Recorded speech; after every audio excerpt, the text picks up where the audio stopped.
Sgt. Pepper. So were there artifacts laying around? Were there song lyrics you could have grabbed for a couple of $1 million today? Well, there certainly were artifacts lying around, particularly with ashtrays nearby, hopefully? It was mostly just instruments, and particularly John Lennon's Mellotron. He'd left it behind in Studio 3. Mostly the Beatles recorded in Studio 2, but we were in, not always, but we were in Studio 3. And John Lennon's Mellotron was left behind. You can't hear me? Get a hearing aid. Can the sound guy turn me up?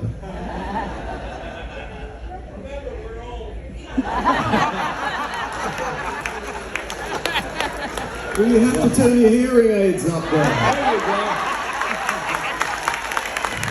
We heard that. So listen, I can only do what I can do. I'll shout, okay? So John Lennon left his Mellotron behind, and Rod played his Mellotron on Odyssey and Oracle. If you ever hear the album, Rolling Stone named it as one of the top 500 albums of all time. So if you ever hear it, you'll be listening to John Lennon's Mellotron all the way through it. Also, there were tambourines and maracas all around, and we were huge Beatles fans, so for us to be picking these instruments up, they were practically warm when we picked them up. It was a wonderful experience. But if you'd have taken them, they'd be hot. Absolutely. Rod, your father was an engineer for aircraft parts, like an electrical or engineer, so was there a chance that you were going to go into something besides music? But lucky for you, your dad fronted a couple of vocal groups and you had a piano in the home, so there was that little thing going on, right? Well, I mean, the thing about my dad, yeah, you're absolutely right, he was an aeronautical engineer, but he was also the leader of his own semi-pro dance band as a pianist between the ages of 17 and 83. So somehow I've got to keep going for another 6 years. Imagine. But there was always a piano in the house, which is great. But Dad never played it unless there were people around, but he was never happier than when he was playing. And he played every night. I always remember, as we were getting to Dad's old age, that we had a boiler man come round to mend our boiler. And he says, "What about your dad then? Does he play any music?" And I said, "Yeah, he's been a pianist." You know, I said, "He's complaining that he's not getting enough gigs at the moment." He said, "Oh, how old is he?" I said, 83. But I mean, that's not a problem with us at the moment, Colin, is it? But why did the band stop for that couple of years? I mean, you had She's Not There, and you must have written that when you were 16, right? For that to be... I wrote She's Not There when we must have been at 18, yeah. And it was pretty much the second song I ever wrote.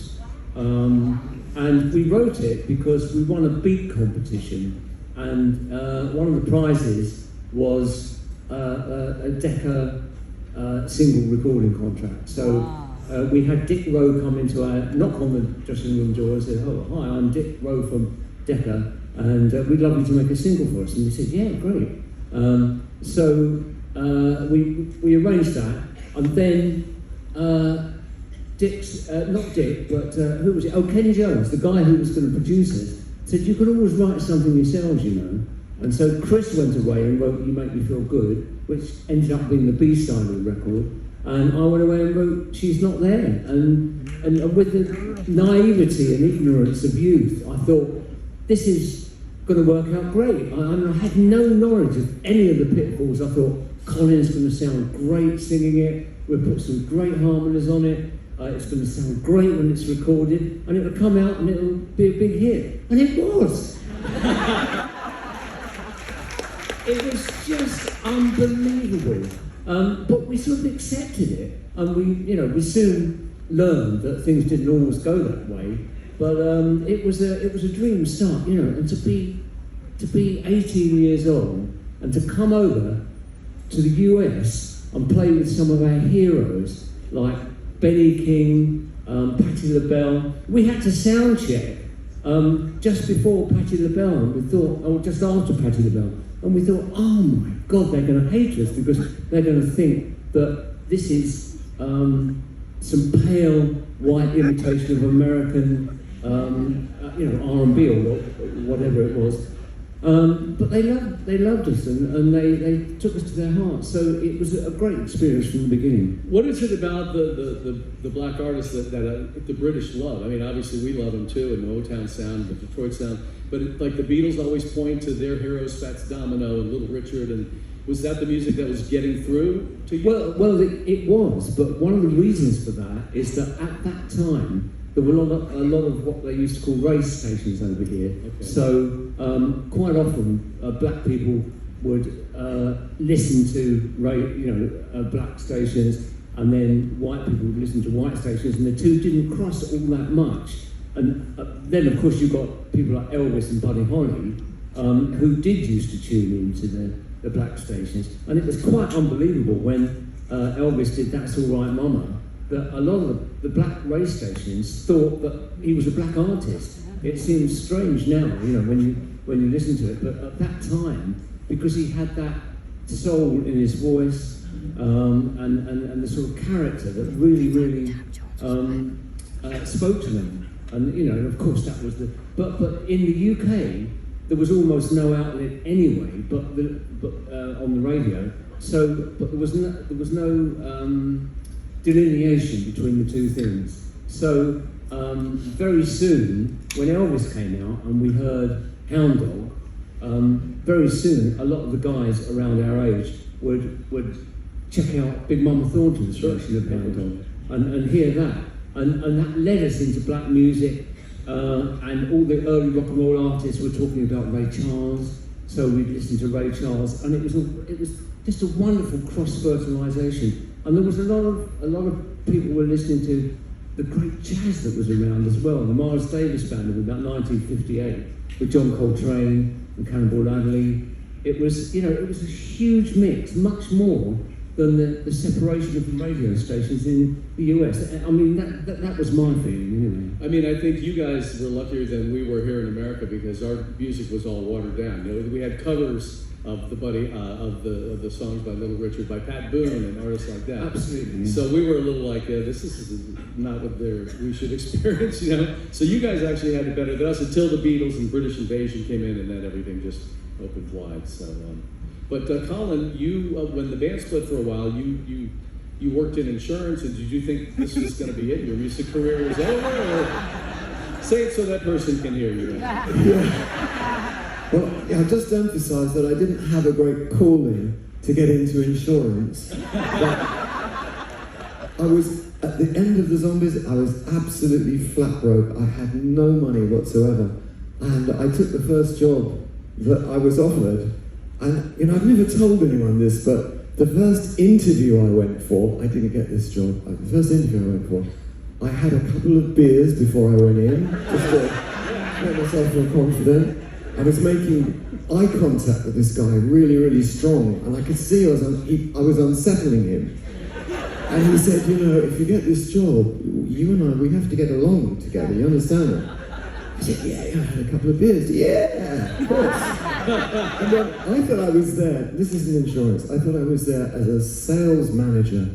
But right at the end, I've never told anyone this before, so keep this to yourselves, please. He said to me, so, how will you feel about selling ladies' underwear into retail outlets? And I thought, I didn't realise that's what the job was. Different kind of insurance, apparently. Pardon? A different insurance than you would think. So, yes, so if you think me going into insurance after rock and roll is strange, just imagine if I'd been selling ladies' underwear. But anyway, I think we were talking backstage. Sorry guys, we're talking too much, but we were talking backstage because I had to get into town really early, into London, to do this insurance. I didn't know anything about insurance. People would ring me. What did he say? I don't know. Ask somebody else. And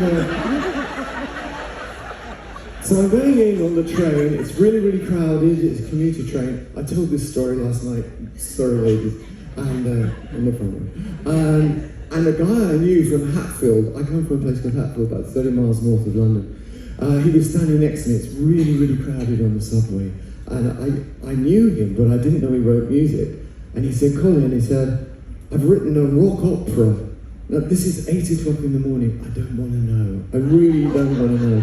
A rock opera when you're out of your mind. You're crazy. And he said, yes, I've based it on the life of Jesus Christ. And I thought, man, you're strange. You've got a problem. But anyway, he's a charming guy, and I agreed to talk to him about it later, not on the train at 8 o'clock in the morning. And he said, we want you to be Jesus Christ in our project. And I thought it's a little presumptuous of me to present myself as Jesus Christ, but he was a charming guy, so I went along with it. I knew nothing about what he did. In the end, I just signed a contract with CBS, and this thing was going to be on MCA, and CBS wouldn't give me a release to do Jesus Christ Superstar, which was written by Tim Rice, who lived down the road from me in Hatfield, who asked me to be Jesus. How would you believe that? I'm on my way to insurance. And the guy's asking me to do that. I worked in the burglary department, by the by. If you want any good burglaries arranged, just come and see me. Maybe later you can look over my flood policy. Listen, we should talk insurance afterwards. Okay. Gary, thanks for coming up and being here. My pleasure, thank you. Great shows. You grew up in Yakima, Washington, close to Union Gap. Is that obviously that fits in with the name of the band? Is that Yes, correct. So when did it start for you, and was that the path you had always dreamed of or felt you were meant for? Because I know you started playing music relatively young. A path I always know. My parents wanted me to go into higher education and become a doctor or a dentist or something like that, and I really didn't have a whole lot of interest in that. But as a kid, I loved the same artists that Rod and Colin are talking about. You know, the Fats Dominoes and the Little Richards, and I wasn't as into jazz as much as they were. However, my folks were both musical. My dad played sax, my mom was a very accomplished pianist. So there was a piano in the house at all times, and I think that I was sort of led, to where I ended up by my folks, not intentionally, but as a kid, I was 5, they said, you're gonna sit at the piano and learn how to play this thing, and I was more like wanting to do what 5-year-old boys do, which is go chase garter snakes, do the things that, So anyway, but I followed along, but my dad ended up in barbershop quartets. He was a very good singer. In fact, that's how my mom and dad met. They were in a big band together. They both sang beautifully, and I was fortunate just to get the qualities of their voices. So he went into barbershop quartets, and they would come to the house to practice, and I would sit there enthralled with, you guys know barbershop. And I just listen and go, wow, that's amazing, And then sometimes Mom would sit at the piano and play the music for them as they practiced, and I would go with them as they went to these competitions and things, and eventually, I found myself just drawn to it all. And when I was 15, I was in a little band called the Redcoats. And of course, we wore red coats. And we played at the sock hops and things after games and stuff.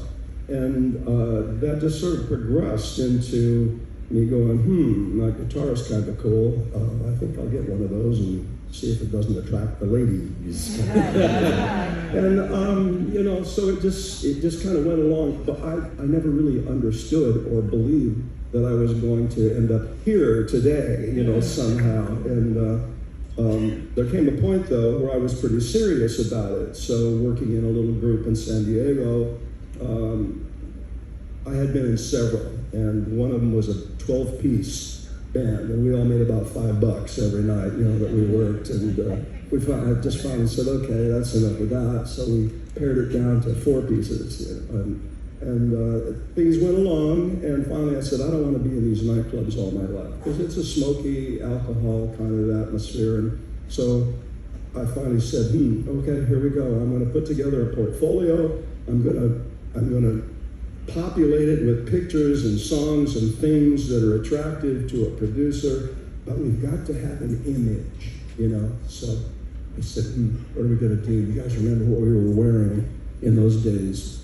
We were wearing bell bottoms and, excuse me, platform shoes and fringes and tie-dyes and holy jeans came in, and we were doing that real ragged look and all that. I said, no, I got to do something that's a little different. So I had always had an interest in the Civil War history of the U.S. So I said, guys, here's what we're going to do. We're going to wear Civil War outfits, and I like blue, and I was born in the North, so we're going to do those. And they laughed for days. They were on me constantly, you know. So I took them to Western Costume in Los Angeles, and the costumes were so expensive. I said, can I rent one? And they said, yeah, sure, here you go. So we rented one, took all the guys and went to Tijuana, Mexico. And that's where you could get really great upholstery and tailoring. So I had the jackets made down there and put this portfolio together. And I had told the guys that I was going to call this the Union Gap because of the Union soldier outfit. And I used to hitchhike to Union Gap, Washington to do my Saturday job when I was 15 years old. So it meant something to me. It's kind of like, what did the Rolling Stones mean to you when you first heard it, you know? Yeah, that's kind of a dumb name, but now it's the hippest name on the planet, you know? So it was just an identity. So I don't know if I You're up in the morning and you're really pissed off about that. Okay, that's nodding heads and things. Go to your closet, get the pants hangers with the clips, and clip the two drapes together. Okay? And if you really, you can do it like up to 4 of those hangers, and your room will be completely blacked out, which I would have told the younger me when I started living in hotels like we all do. So you could use that tip, younger me could have used that tip, and now we'll get to some serious answers from everybody else. Didn't I see you on QVC on Saturday? You never told me that. Selling clips. That's why you're losing sleep, Dusty. He let me suffer. Yes. I was a little selfish with that tip. I just kind of kept it to myself. I know one of you broke a water main or something and flooded a hotel. The gynecologist did. The gynecologist. Yeah. He didn't use the clips, apparently. No, he used the clips on the water. Del, what would you, I mean, it seems like you've given yourself good advice back then and followed it and followed your heart at the time. Yeah, when I used to live in California, from Hawaii to California most of my life. And while I was there, I made some really good friends that I spoke to a lot. And I mean, speaking to them instead of being at them, you know, is a real big difference. And anyway, one of my friends asked me one day to if I was interested in doing a seminar at the police department for these troubled kids that were getting arrested and juvenile court and stuff like that. And he says, because these kids don't think they have an alternative except to steal and hurt people, you know, and do stuff like that. So I thought, well, I can say something about it, you know, the fact that that's all wrong, I felt anyway. And so I said, yeah, I'll do it. So I did this once a month, and I meet about 15 to 25 kids, teenagers mostly. And the end result was, what I told them was that, you know, you have to make an effort to make yourself better. Make yourself, and you cannot make yourself better by, well, you can in some ways, I guess, but you can't make yourself a real person, a lot better, unless, if you're sitting in front of TV all night long, you know, you gotta get out and make yourself available. And as well as it is, if you're looking for a relationship, you have to make yourself available. You can't sit in front of a TV set because that person is going to knock on your door saying, hey, look what you found. You know? But I would end the seminar with the kids telling them that I was real lucky because I did make the effort. And one thing I want to get all to remember, I tell them, is that, you know, the word failure was invented for somebody who made an effort. And so that's what you got to do. You have to make that effort. You never know what kind of talent you have. I didn't know I could play the guitar and sing and audition, my first audition, and win the audition. And after I've been playing the guitar for a week, you know, If you just have to find ways of improving your talent. If you're looking for talent, or if you have something, a desire that you want to do, but you're afraid of what might happen. It's all anxiety, and that's all about something that hasn't happened yet. So try something, even if it sounds impossible. Make an effort. All right, we're running out of time, but Jules? I would have said nothing to myself as when I was a teenager, because I wouldn't have listened anyway. But actually, I heard a couple of things when I was a very young person. One is that music business, okay? Those are two separate words, and you got to keep them apart. I mean, music, yeah, they're going to intertwine. You bet they're going to intertwine, but they're two different things, Another thing I heard is if you want to be top tier musician, top tier, okay? You've got to add to the literature of music. You can't do it by following everybody else's stuff. Oh, I sound like Elvis. I sound like They ain't gonna make it. You can have a living. You can have a damn good living doing that. Studio musicians do it all the time. But if you want to be the person that makes the music that the studio musicians copy, add to the music. Add to the literature, do something completely different. Everybody on here on stage did the same thing. We all had our own sound, and do that. All right, Gary?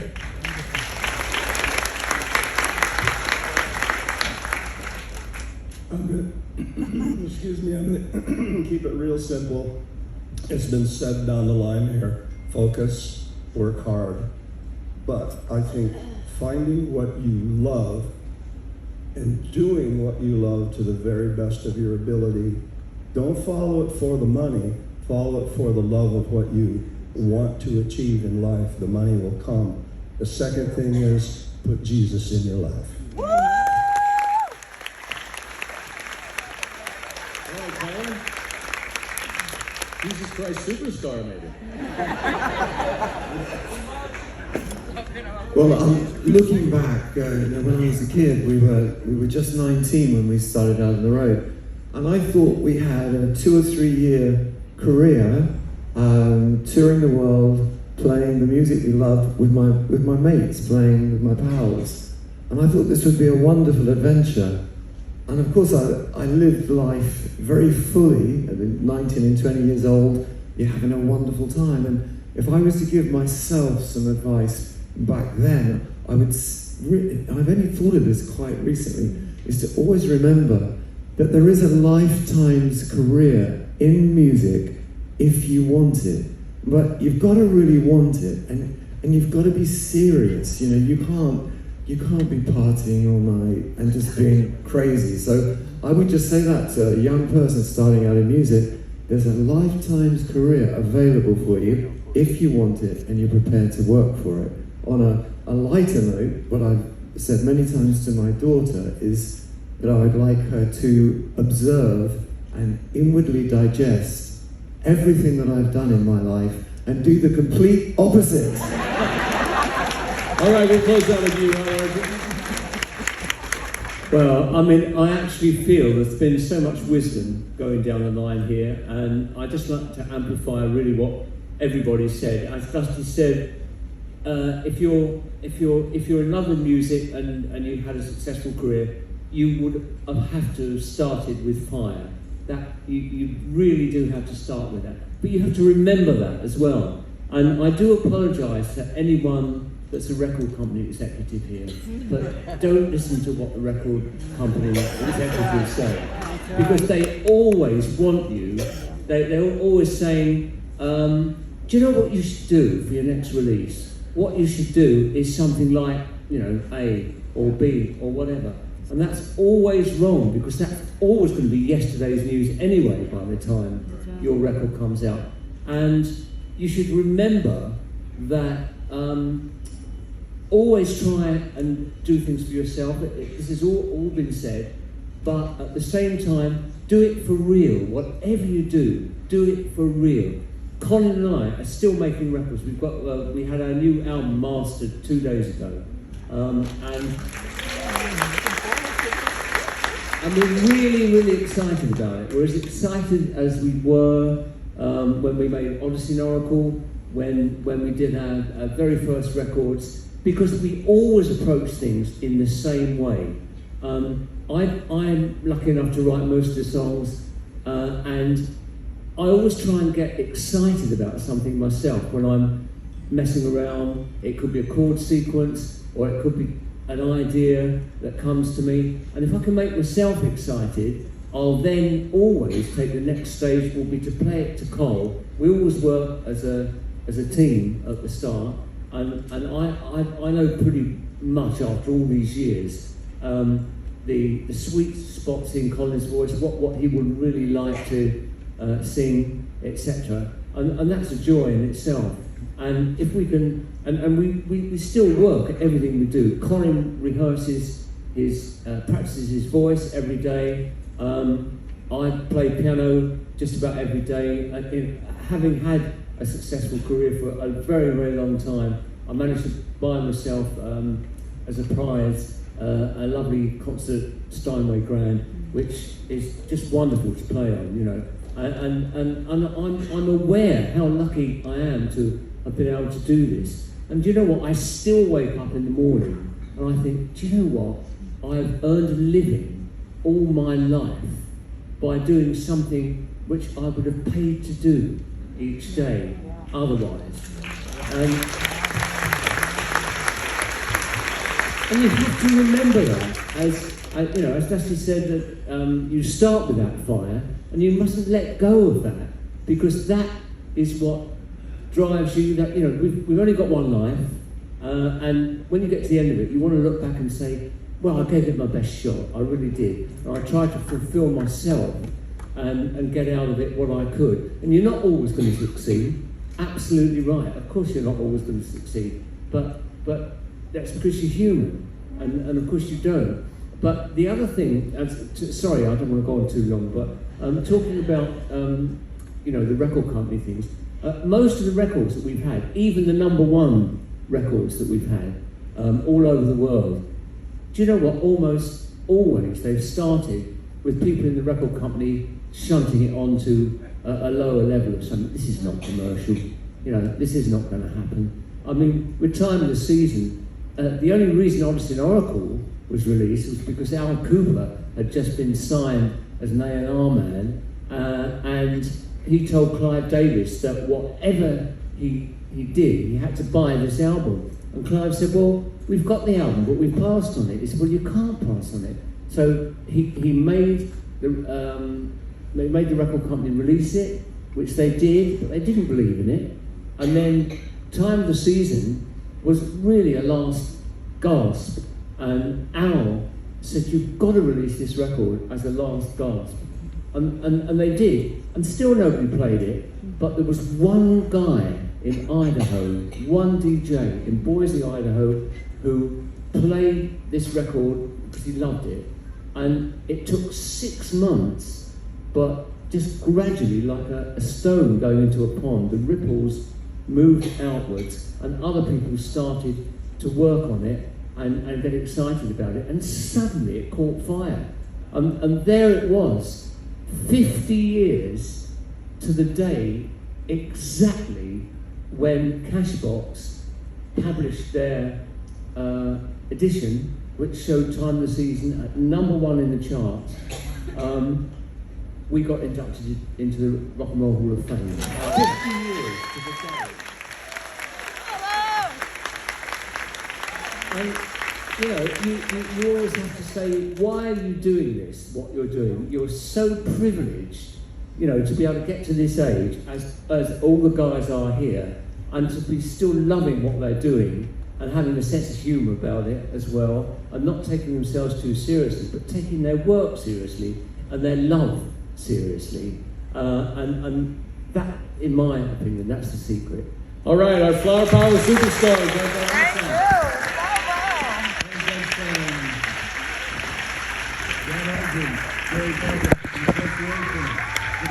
Thank you.